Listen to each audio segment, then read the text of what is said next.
Right, we're going to be cooking the most amazing potato-crusted Murray cod, served with an amazing, stunning vegetable minestrone, finished with a macadamia puree. Any questions?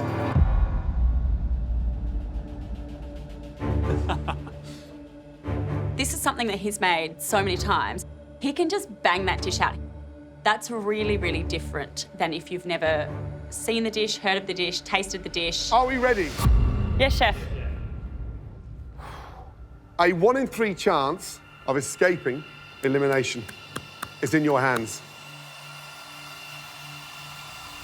Let's go. Ingredients out of the fridge. Let's go first, please. Fish out. Okay? I'm standing in front of friggin' Gordon Ramsay, for God's sake. I have to remember I can cook fish, I can make minestrone, and I can season something. Just trust my instincts. Understand what's in front of you. Double check. Now, first thing we're gonna do is we're gonna fillet the fish. Please be careful. 1 portion, okay? Hold the head very carefully. Get the knife, slice it down and through. Turn the fish back up, slice down, and let the knife do the work. Run the knife down the backbone and through. Lift up carefully, come into the center of the cage, okay? Use the point of the knife and slice through. Please be careful, okay? And off, okay? Watching Gordon Ramsay fillet that fish is amazing. The first fillet's off in seconds. If you want to take the second fillet off, do it for emergency purposes only. The fish is flipped over and the other side he's done. Now, once the fillets are off, get rid of your carcass. He does not muck around. Turn the board over. Now let's start trimming the fish. With me? Sarah, you good? Oh, come on. Come on. My strategy is to try not to fall behind at any stage, but Gordon's already done his and moved on. Trim the fish beautifully. Come down through the side, get rid of the fin and the dorsal fin. That is terrifying speed.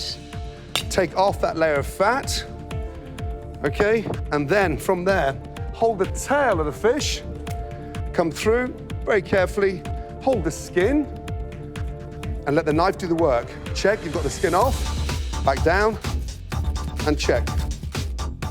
Now we've got a beautiful fillet of fish. Your vegetable stock, nage, smell it, it's fragrance, okay? In, 300 mils there, basically just to cover them, that's it. Keep it at the side. I run cooking classes for a living, and normally I'm on Gordon's side of the bench teaching it. Lock it in. But when I normally take a class at Sprout, we have an idea of what the dish is going to be. We've got a recipe. On, start off slowly, turn it on. Let it get momentum before we increase, okay? Let it get momentum. Today, it's none of that. It is, we're blindly being led towards the end, and you've got to keep up with Gordon. Stock is in, good. Don't slow it down so it doesn't shoot up. Callum, listen. Callum, slow it down.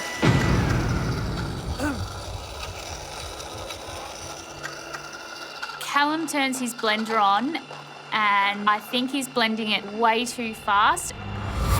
Keep it down. What happens then? It starts to get momentum and it purees. If we hit it fast, it's all going to be grainy. I want to get beautiful puree. Slow it down. I think if you're cooking against Gordon and making such a beautiful finesse dish, you would want your puree to be bloody perfect. Touch more salt. Correct the seasoning.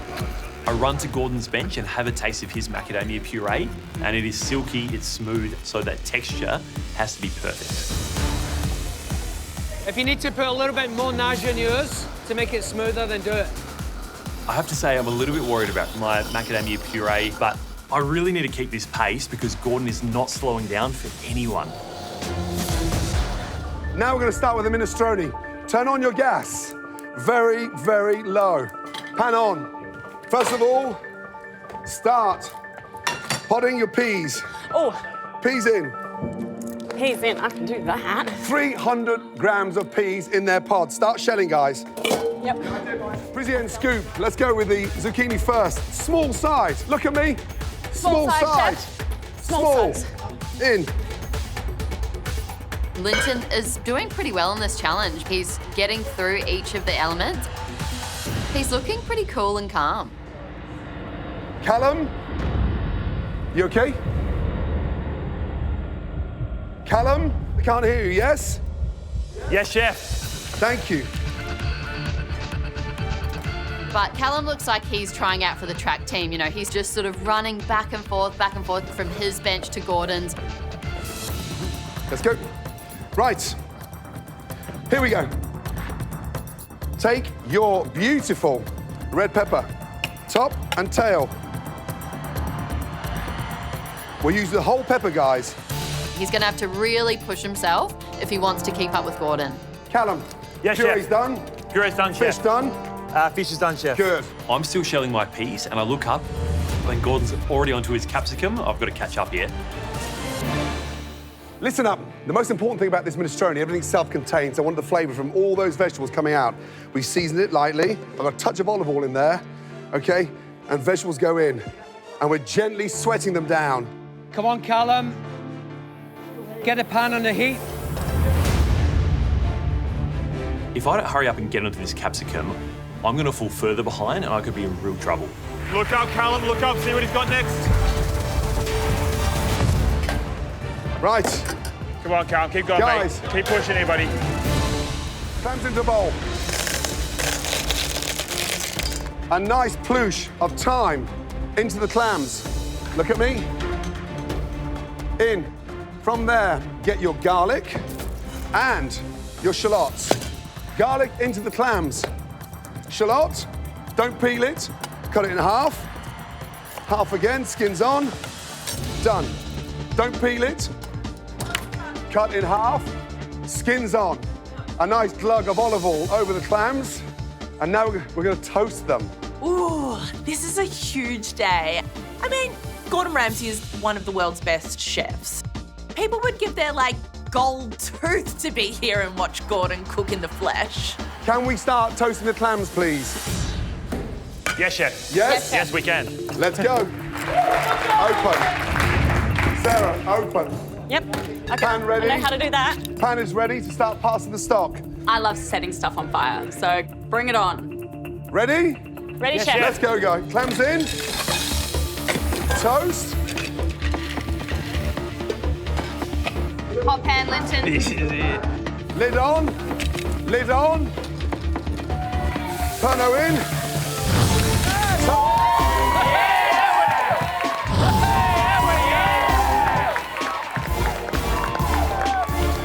So I casually just sort of lean back and tilt my pan forward.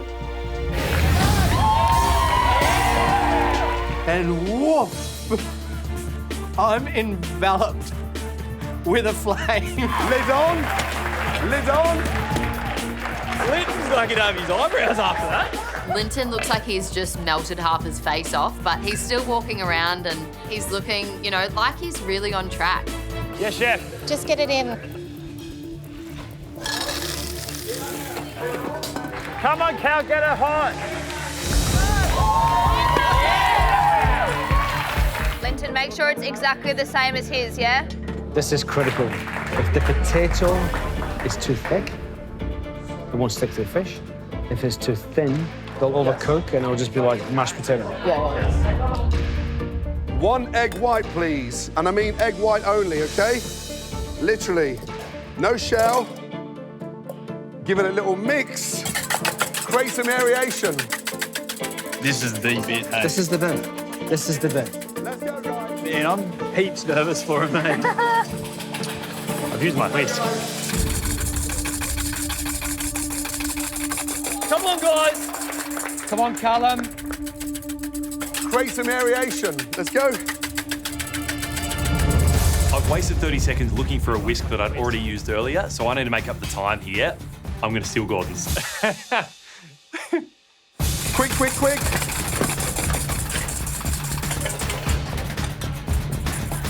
Pan on. Alan couldn't find his whistle. He stole one and brought it. Right, we're going to start scaling the fish. Skin side up, scales on top. Here we go.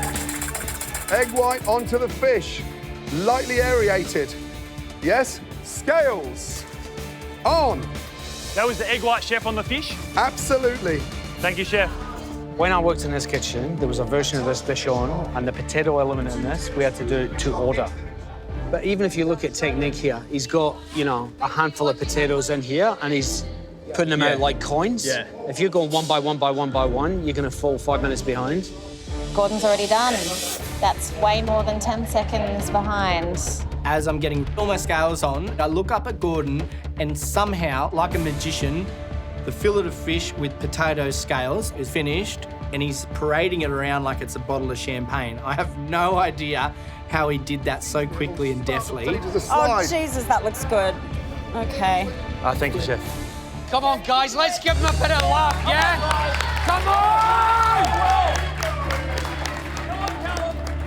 The potatoes are on the fish, but they're being held on with a thin layer of egg white, and that is it. They're not exactly super glued on. So my trickiest part of this challenge, I think, is getting the fish into the pan without the potatoes just going everywhere. Fish into your hands. Let's go. Look up, look up. Watch the scales.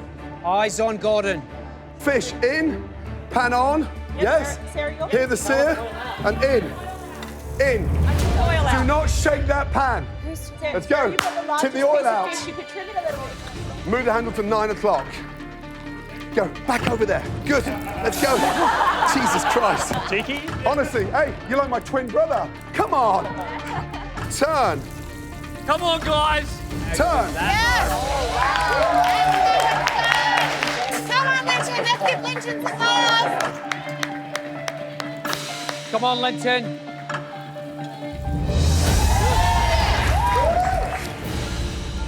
Smells so good, guys. Keep going here. Andy's jumping out of his skin over here. That's great. Remember, guys, you've got 10 seconds after me. I don't know what this plate's going to look like, so I need to kind of wait and see what Gordon does before I can completely do mine. But after we finish, we've only got 10 seconds, so this is the toughest part of the challenge. Drain off the jus. I want to see the vegetables on there, guys. Honestly, if I had an extra 5 arms, it wouldn't be enough right now. I'm moving as quick as I can. From there, olive oil on. Olive oil over the veggies. Clams on. Come on, guys. You're so close. The minestrone's down, the macadamia cream's down, the fish is going on. Fennel on. Fennel on. Good. That thick palette looks great. Fennel fronds on. Fennel fronds. Micro basil on. Let's go. Quickly! And then fennel pollen. Fennel pollen. Round. On. Lift the fish up. I'm like trying to get fennel on, like fronds. I've got like all the thumbs. I'm just throwing fennel fronds at stuff. And here we go. Fish is on. 10 seconds to go. Let's go. 9, 8, 7, 6, 5, 4, 3, 2, 1. Overall, I'm really happy with my dish. I think it looks pretty similar. Hello. Hi. But the standard of this competition is so high that even a good dish can still get you into elimination or be eliminated. So any time when you can skip elimination is huge. So I'm hoping I've done enough today. Visually, it looks stunning. Great crisp on the potatoes, great texture, wonderful colour, fish cooked beautifully. It's bright, you know, it's screaming, eat me, right? Shall we? We shall. Potatoes are crispy. Look at the colour on those potatoes. Oh, man.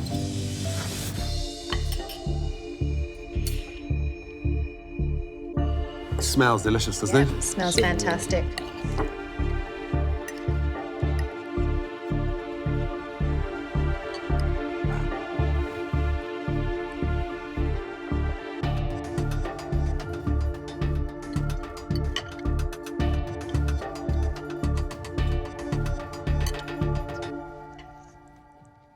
The flavour is immaculate, and the seasoning's on point. He listened, he was poised, you know, across the cook. I don't know if you can smell the same aroma, but it's just such a fragrant minestrone. For me, the macadamia is a lot more acidic than yours was. Yeah. I don't know if that's a deal breaker again. It's quite nice, but look, the imperative aspects here, crispy potatoes, beautiful cooked fish, delicious. I think all that running back and forth to check out what you were doing paid off.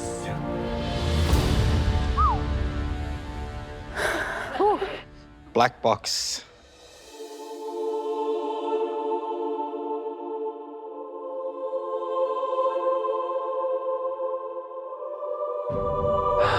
Goodness me. Love that. It's very Darth Vader-y. I see the little black box, and it's so Darth Vader. Like, it's so Star Wars. I feel like something ominous is looming. All right, don't waste any time, guys. Come on, let's come and have a look. Oh, God. All right, show us how it's done, Pete. Oh, my God. Oh. Wow. Wow. Wow. Definitely looks painful. So yogurt pearls there. Oh, okay. Oh. Inside here is chocolate. It's dark chocolate, salt on the top.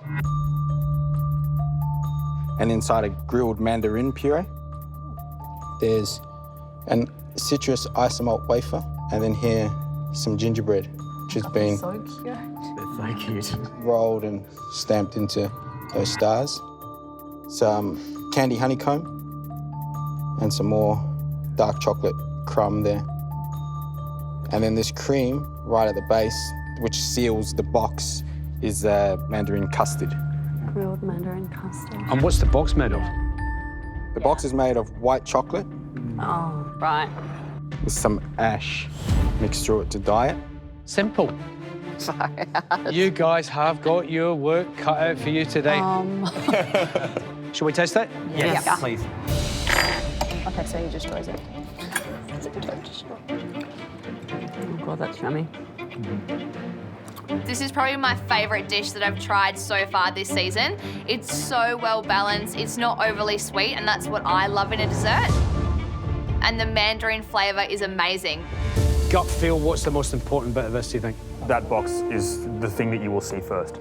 Without a box, You haven't got a dessert. there This is thing's no gonna be black a box. pile of There whatever. is no black box dessert, right? So I think it's fair to say if you don't bring a box today, you're in trouble. This is one of the best desserts that I've tasted. I just know that this dish is going to be so difficult.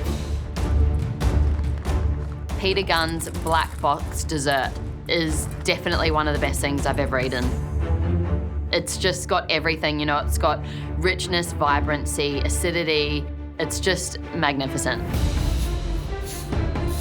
The first element that we need to start on is that black box. I want to make sure that it's perfect so that it looks exactly like Peter's. I haven't tempered chocolate in a while, so I'm a little bit nervous, but if I just follow the recipe to a T, then it should be fine. It's so nerve-wracking knowing that all of this cook just relies on these black boxes. That's, you know, the pinnacle of this dish. It needs to be exactly like Peter's, otherwise I won't have a dish to plate up. That looks really good. Good job, Brendo. My chocolate has now reached 30 degrees, so it's now time to bring my chocolate to the liquid nitrogen station to make my chocolate moulds.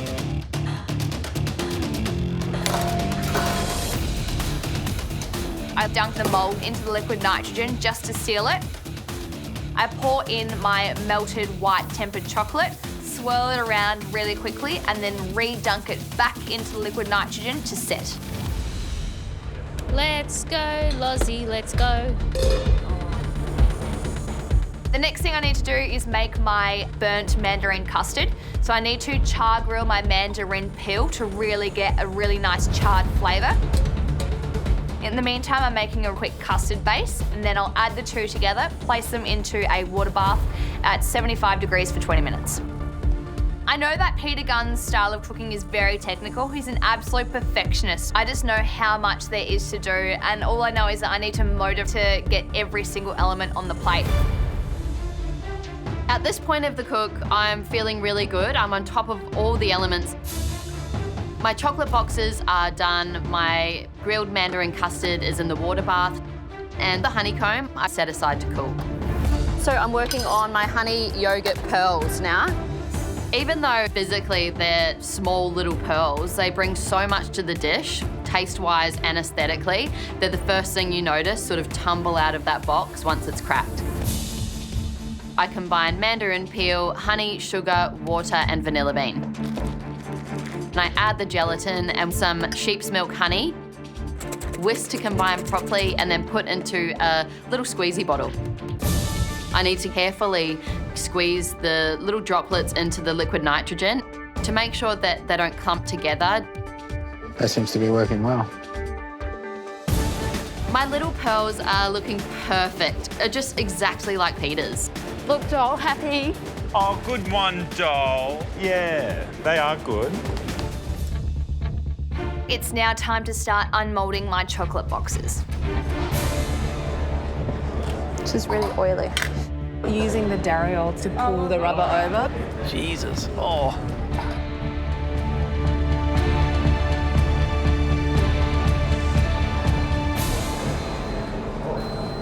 Yes. Oh, was All right. Hey, nice, Lawsy. Good work. I've made 7 boxes and I'm hoping to get at least 3 really good chocolate boxes so I've got options when plating up. It's pretty good. I'm pretty happy, actually. It's time to spray my black box and I need to make sure that it looks exactly like Peter's. His was quite matte and almost like slate looking. So just a really light spray of the cocoa butter charcoal mix. Okay, I'm out. All the elements are looking really good. I'm really happy with everything, but I am running out of time. 8 minutes, 8 minutes, 8 minutes. Gingerbread, done. This is hectic. This is so hectic. You're doing well, mate. My black box is actually looking really good. I'm happy with the spray. It has got a little bit of a hole in it, but I tell you what, I've only got one, so I'm just going to have to make do with what I've got. 4 pages to go still. There is no other option but for me to try and get this absolutely done. I don't want to go home today, and I definitely do not want to go home off a dish that don't complete. Never give up! You have 10 minutes left! Come on!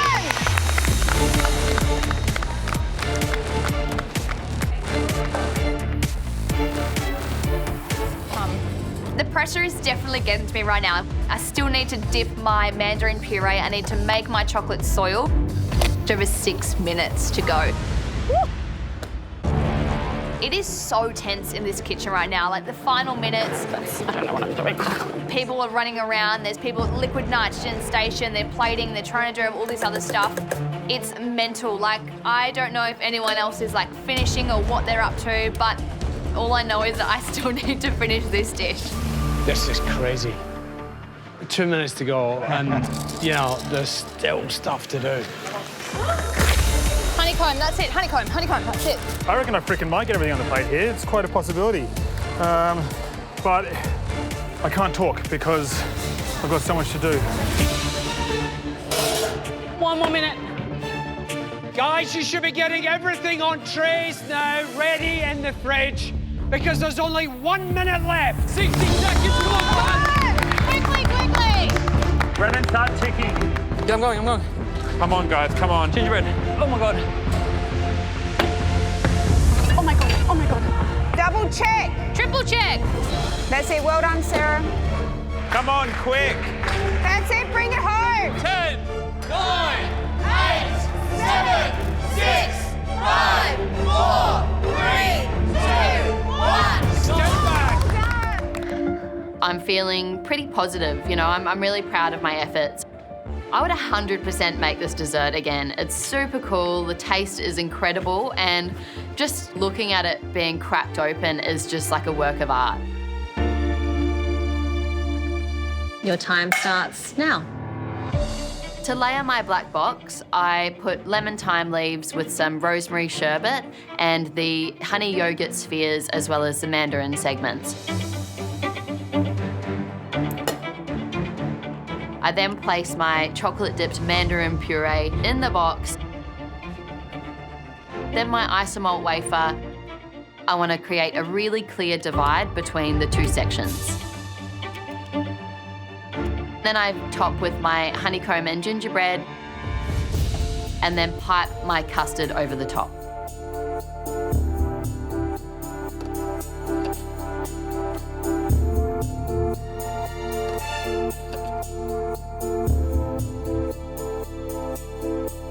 I'm super happy with, how it's turned out. I just hope the judges love it. Nicely done. Yeah, I'm pretty happy with that. Well, we're going to have a taste, so thank you. Thank you, enjoy. Cheers. Thanks, Tessa. Hey, that looks pretty good, right? That's very, very tight. Yeah. Just a very, very slight lean on one edge, but honestly, I'm very impressed. Yeah, as am I, actually. Funny thing about this one is we need to crack the thing open to see what's underneath. That's your job, Pete.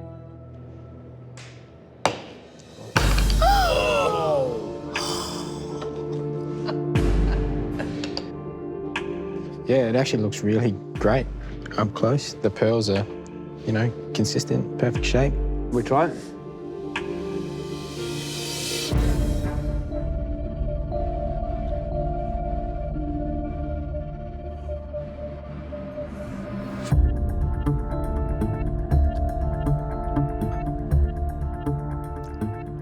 Tasty.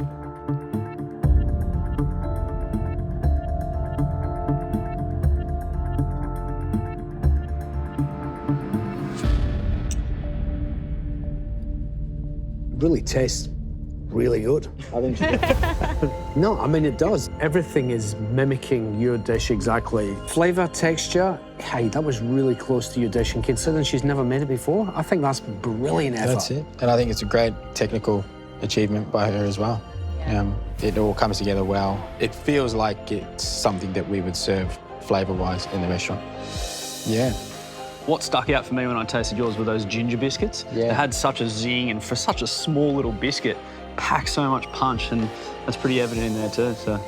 There's, for me, a really great delicacy and balance of flavour here. These tiny little yogurt pearls are so small and yet so crucial to kind of adding that acidity and that brightness. And I think she's done extraordinarily well. Yeah, I agree. I'm very impressed. What a promising start. It's hard to imagine that this will be in the bottom of the group today, but let's get another one in.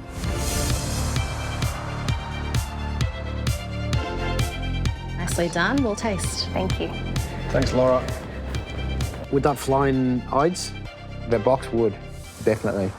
For me, visually, that's the box of the day. It looks right up there. It's perfect shade. Yeah. So satisfying to look at because it's all about symmetry, that That's right. initial presentation. Yeah. Looks pretty bang on. I mean, to get all of the elements done and to have that box looking as perfect as it did when it got put on the table, it's a huge effort. It's a huge effort. Really tough challenge for everybody, but I think Laura's done very, very well here. This is no pasta dish. I commend her for her efforts. She's done very, very well. I mean, she just keeps going from strength to strength. My signature dish, pasta, not pasta. I knew it! In round one, I only guessed 6 ingredients. So recreating Helly's pasta not pasta dish, it's gonna be tough. It is a simple dish, but the technique is quite complex. There is only one of my other chefs so far who've been able to crack it, other than myself. Only one other chef? Yes. Pasta is the most critical and is the most complex part of this particular dish. The texture of the pasta is very unique. It's silky, it is almost melt in the mouth. It's made of besan, which is chickpea flour. When you're cooking it, you really cannot leave it unattended. When you're spreading it, it will set in 10 seconds. So 10 seconds. Are we now looking and thinking, not normal pasta? Yes. This No, is why yeah. it's called pasta, not pasta. Yeah. Shall we have a look at one of the ribbons? Absolutely. So this is what it looks like after it's come off the bench and That's you've great. rolled it up, ready for service. Look at that. Oh my God, that's amazing. It's shiny, it's beautiful. So there'll be 2 ribbons on each dish. Okay. And then we cover that with some coconut sauce and basil, bush tomato, and chili oil. This dish, it consists of chickpea flour, pasta, a very delicate coconut sauce. There's bush tomato and chili oil and basil oil. After tasting that dish earlier on, I know these elements are going to be really tricky. So this is going to be a really difficult cook. The one thing for me was the sauce was incredibly balanced. Oh my God. And it's why it was so difficult for you guys to pick out flavours. Yes. Because nothing springs out. Nothing because springs the balance out. is It's perfection. seamless. So this one goes for 20 minutes? My oils are now set aside, and now I have to make the pasta, and I know I have to nail this baby. Haley's pasta was very silken on the palate. It has just enough elasticity to hold together, but it needs to melt on your palate at the same time. The reason why I'm in round 2 is because I only picked 4 of the 20 ingredients that were in this dish, which was really embarrassing. But I kind of just have to have a giggle about it. 1 cup. Oh my God! Keep smiling, you're good. Keep enjoying yourself. I've managed to get my headspace into positive mode, and I'm doing this. I'm gonna fight my damnedest in round 2. Paul, how are you feeling about the recipe? I'm so happy about cooking this. It's such a beautiful dish, and I just really want to enjoy this cook and do it justice. I really want to fight for this. I really am not ready to leave the competition. Any words of advice, Haley? Following the recipe is quite crucial. I would not take my eyes off the pot where the hungry is cooking. Got it. For the pasta, not pasta, I have to sift the besan flour, and then I'm adding citric acid. Asafoetida. What is it? Asafoetida. I don't know how to That funny pronounce it. smell. Yeah, like the onion replacement. Asafoetida. Yeah. Turmeric, caster sugar, salt, and water. 3 cups of water. I'm doing robot. Where's the water? Oh, Tap, here, behind Racy.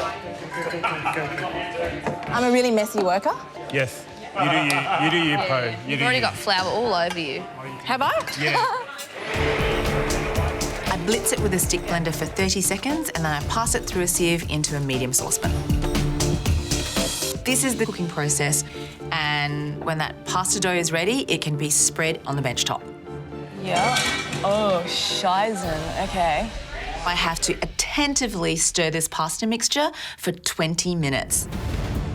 And I still have to do everything else as well. Wow. Most in tune with the pasta. It's very nice. As I'm stirring, it's getting slowly thicker and also intensifying in colour from the turmeric. Starting to get that beautiful It's colour. really, yeah, the colour's beautiful. It's good. I think I have to go. Oh, come on, Po.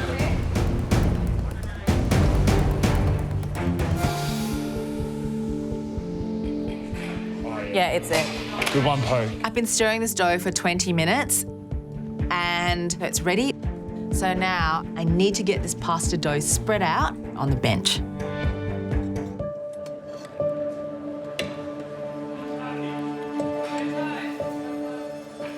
Whoa, this is bloody scary, man.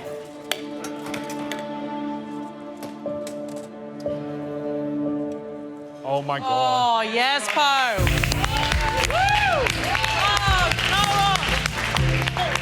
I'm spreading the mixture onto the bench and it's looking fabulous. It's setting. I'm really confident that it's a great texture and it's not too thick or too thin. Can't go over it again. Yeah, it's like you get 1 shot. You got 1 shot. Okay, got it. Po spreads out her pasta dough on the bench. Come on, let's go! And it looks fantastic. Beautiful, silky, and about the right thickness.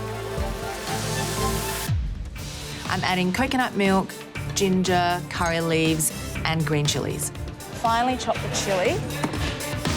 One of the standout characteristics of this dish is how refined it is. So I'm making sure that I'm cutting that chili up really finely. That coconut sauce is now ready. And then now I have to cut and roll up my pasta. All right. Come on, Po.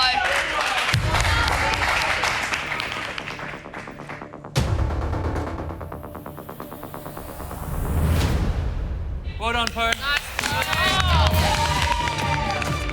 It's rolling beautifully and it's coming off the bench just as I wanted it to, and it feels amazing.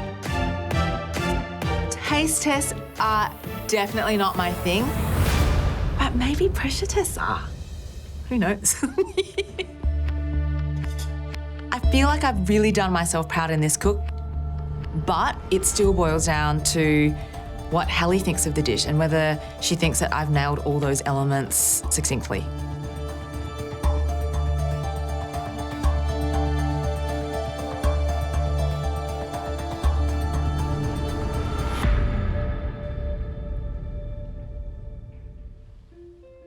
Thank you, Po. We'll taste. Thank you. Thank you. Thank you. Thank you, Paul. Wow. I think in terms of looks, it looks fantastic. Yeah. Yeah, that pasta, it's sort of got that nice glossy nature to it. It does look pretty beautiful. I'd love to taste it. All right.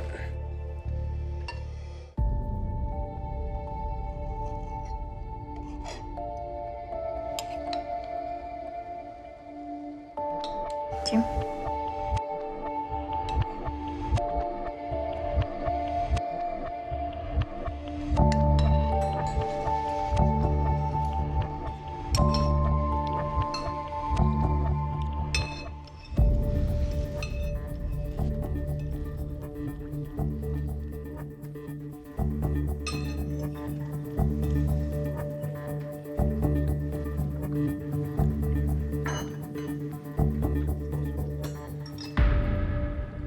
From a flavour perspective, I think it's pretty close to yours. The pasta, not pasta, is beautifully silky. It melts in the mouth the same way as yours did. It's beautiful. Yeah, I think the texture of the pasta is spot on. The thickness is beautiful. The sauce is delicious. And the oils, they're nice and bright. I thought in terms of the balance of flavour, as soon as the plate hits the table, you can smell the elements of lime, the coconut, the ginger. And to me, that was quite faithful to how I felt when I consumed the dish for the first time. I don't want to put you on the spot here, but I'm going to. In terms of the pasta, would you send that? Absolutely, I would send that. Yeah? This would fly in my kitchen. Yeah, that's like the ultimate compliment, isn't it? So I agree. I think she's done a cracking job. This is what you're going to be cooking. Ooh. Scarlet prawns with boab. It's a prawn dish. I'm very confident with this because seafood is something that I cook with a lot. And There's more than one dish. bunyana chawamushi. Oh, that's so good. I love chawamushi. That was my first dish I ever cooked in the MasterChef kitchen. And this, ryeberry crumpets, sugar bag honey, and whipped butter. These are three dishes that are from Arana, which is a three-headed restaurant. They might look simple, but I know they're definitely not. Come and have a closer look, guys. We thought we'd bring you a couple more, mainly because Nice. Melissa and I want to taste. All right, let's go. Thank you. So, the prawns. We cook them on the hibachi. I want people to pick up that head and suck the mustard out of it. And the body needs to be just set. What are you tasting in there, Cam, when you taste that head? All of the mustard that sits inside that head, it's really, really sweet. Kind of a little bit smoky as well. Yep. So yum. Next, chawamushi, a savoury custard. This is a tightrope of balance. You're not going to have to make the butternut miso. It came from Iran. It took 2.5 years to make. You don't need to make that today, okay? Part of the pleasure of this dish is being able to take a little bit of that and the chow mein and eat it together, right? That is so nice. All I can think of is how simple it looks, but it's absolute perfection. Finally, it's just a crumpet. Cooked beautifully. You've got beautiful holes. So as when we add the honey and the butter on top, it seeps into those holes. And when you take a bite of it, it dribbles down your chin. Everybody's happy, happy, happy. Yeah? Honey's crazy. The crumpet is definitely my favourite dish out of the three. They all look manageable, although because there is 3 elements, it's going to have to be some multitasking going on in today's cook. Ooh. My crumpet mixture is looking great, so I add in the rye berry, give it a nice fold and put it into the oven to proof. It needs to triple in size.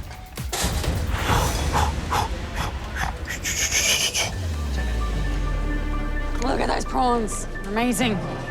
The prawns, obviously they look beautiful. They're a bright red colour, but you got to snip the legs off. You got to shell them perfectly. You got to make sure the heads are in the right spot, the tail's fanned out.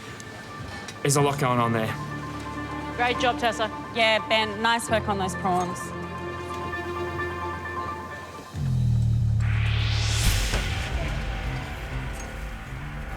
That makes a noise.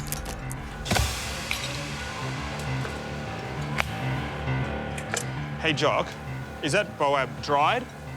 This is how that comes off the tree. It's like acidity and then savouriness. That's unreal. And then when you cook it or you apply it to something warm, it's insane. Next thing I get onto is a little accompaniment for the prawns, the boab. Boabs are those giant bulbous trees. I had no idea they had fruit or anything on them. It's a very strange texture. It's almost like pumice stone, but I can't wait to see how this all marries in with those prawns. 30 minutes to go, so I have to get onto my savoury custard, and the egg is actually what's going to set this custard. Jock's chow mushi was unbelievable. It just had so much movement, but it was still set.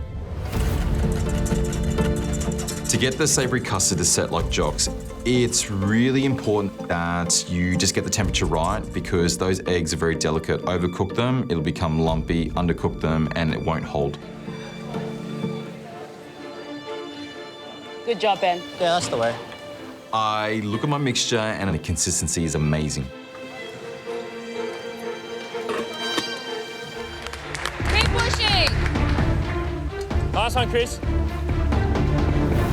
I think the secret to the prawns is really going to be focusing on that hibachi, making sure you've got your coals perfectly aligned, making sure that the temperature is steady, there's no flare-ups, no issues. That's what you're going to have to do.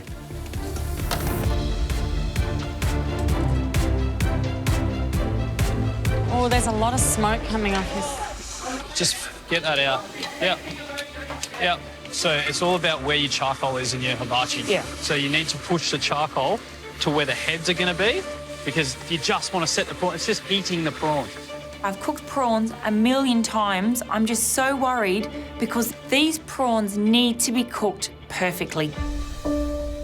Jocks were only just set underneath. So it's going to be really difficult kind of getting that balance without overcooking the body meat, but still making sure the head is cooked. My heart is filled with pride. 1 minute to go, guys. Come on, everyone. This is all looking really good. How's your chow mushi? Done. Yes! Chow mushi? Yeah, I'm happy. Let's have a look. It's just. Lid on. Yes! Reese, your crumpet! Your crumpet! I am freaking out for you! Come on!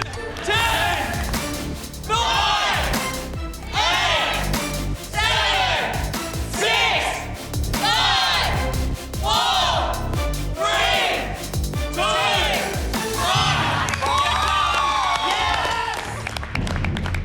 1. Well, the girl in green. Look at that. So, you were very cool, very collected, very confident. How did you feel? At the beginning, I was pretty nervous, and then pretty quickly, I felt really confident, and I just backed myself.